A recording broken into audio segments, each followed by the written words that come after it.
itself in the arms race was too ingrained. The conflict of nationalisms, the competition for markets and colonies, the clash of strategic agendas and hegemonic aspirations would not be denied. The war to come became an accepted part of European fantasy life. It obsessed popular literature.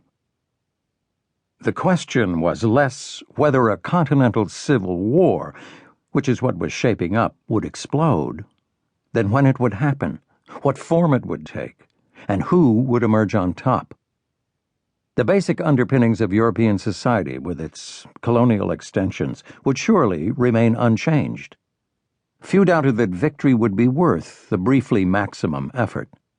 And fewer still imagined that the convulsion would be so enormous and all-consuming, or would last so long and change so much.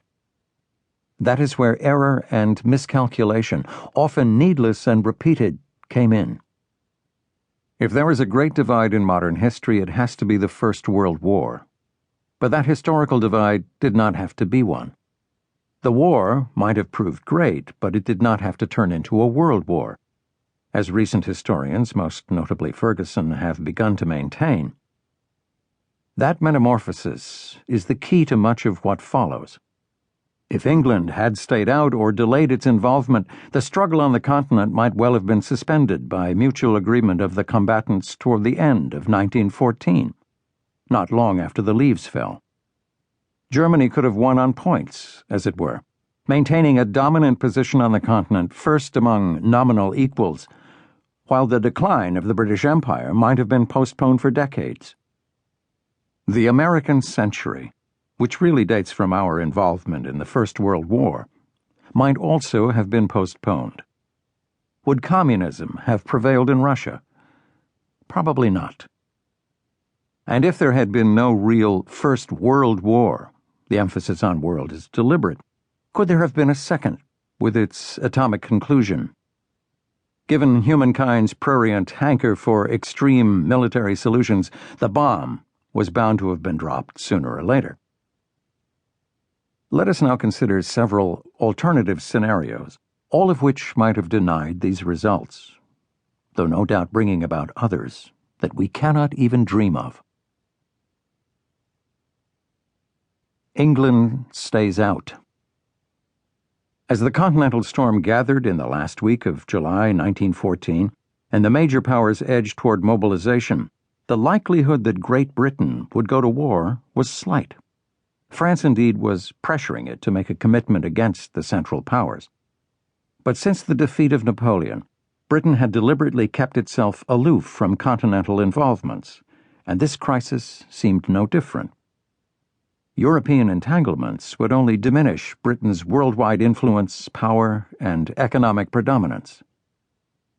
Though Austrian Archduke Franz Ferdinand and his wife were assassinated in Sarajevo on June 28th, it was not until Friday, July 24th, that the Liberal government of Herbert Asquith held its first cabinet meeting of the month specifically to discuss foreign affairs.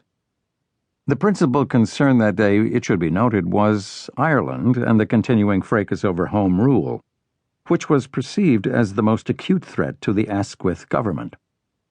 As the tedious afternoon meeting was about to break up, the Foreign Minister, Sir Edward Grey, asked the ministers to stay for a few minutes. The quiet, somewhat secretive widower, whose eyesight was failing, described in his perpetually tired voice the ultimatum that Austria-Hungary had just presented to the Serbian government, the alleged conspirator in the assassinations. The ultimatum was a clear assault on Serbian sovereignty. Refusal would be grounds for war. But an attack on Serbia would draw in Austria's ally, Germany, on one side, and Serbia's ally, Russia, and Russia's ally, France, on the other. The ministers listened to Grey and then went their weekend ways. In a letter Asquith wrote that night, he spoke of a coming Armageddon on the continent. Happily, he added, there seems to be no reason why we should be anything more than spectators.